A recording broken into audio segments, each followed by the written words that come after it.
একজন নোবেল বিজয়ী নেতৃত্বে শুরু হলো ১৭ সদস্যের অন্তর্বর্তী সরকারের যাত্রা। আর এই তালিকায় আছেন মুক্তিযোদ্ধা, সাবেক আমলা, মানবাধিকার ও উন্নয়ন কর্মী, সাবেক সামরিক কর্মকর্তা ও শিক্ষার্থী প্রতিনিধি। ছাত্র জনতার অভ্যুত্থানের পর যাদের নেতৃত্বে নতুন পথ চলা শুরু হলো, তাদের পরিচয় এবার এক নজরে দেখে নিব।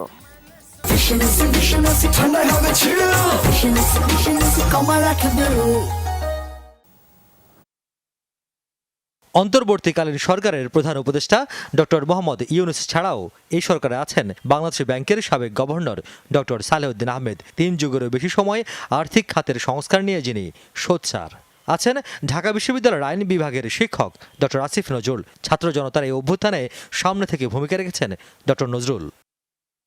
হেফাজত ইস্যুতে মানবাধিকার কর্মী আদিলুর রহমান কারাগারে কাটিয়েছেন দীর্ঘদিন, তিনিও আছেন তালিকায়। সাবেক অ্যাটর্নি জেনারেল ও সাবেক তত্ত্বাবধায়ক সরকারের উপদেষ্টা এএফ হাসান আরিফ, অভিজ্ঞ কূটনীতিক সাবেক পররাষ্ট্র সচিব তৌহিদ হোসেন আছেন নতুন এই সরকারের উপদেষ্টাদের তালিকায়।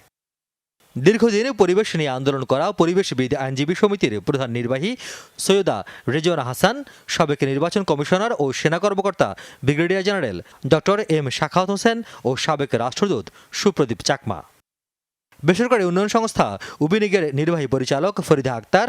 তালিকায় আছেন গ্রামীণ ব্যাংকের সাবেক ব্যবস্থাপনা পরিচালক নূরজাহান বেগম, হেফাজত ইসলামের সাবেক নায়েবে আমির আফম খালিদ হাসান, জাতীয় মানসিক স্বাস্থ্য ইনস্টিটিউটের সাবেক পরিচালক ডক্টর বিধান রঞ্জন রায়, উন্নয়ন সংস্থা ব্রতির প্রধান নির্বাহী শারমিন মুর্শিদ, মুক্তিযোদ্ধা ফারুকি আজম। অন্তর্বর্তীকালীন সরকারের সবচেয়ে বড় চমক, যাদের আন্দোলনের ফলে এই সরকার, সেই বৈষম্য বিরোধী ছাত্র আন্দোলনের অন্যতম 2 সমন্বয়ক নাহিদ ইসলাম ও আসিফ মাহমুদ সজীব ভূঁইয়া। রিয়াজ রায়হান, যমুনা নিউজ, ঢাকা।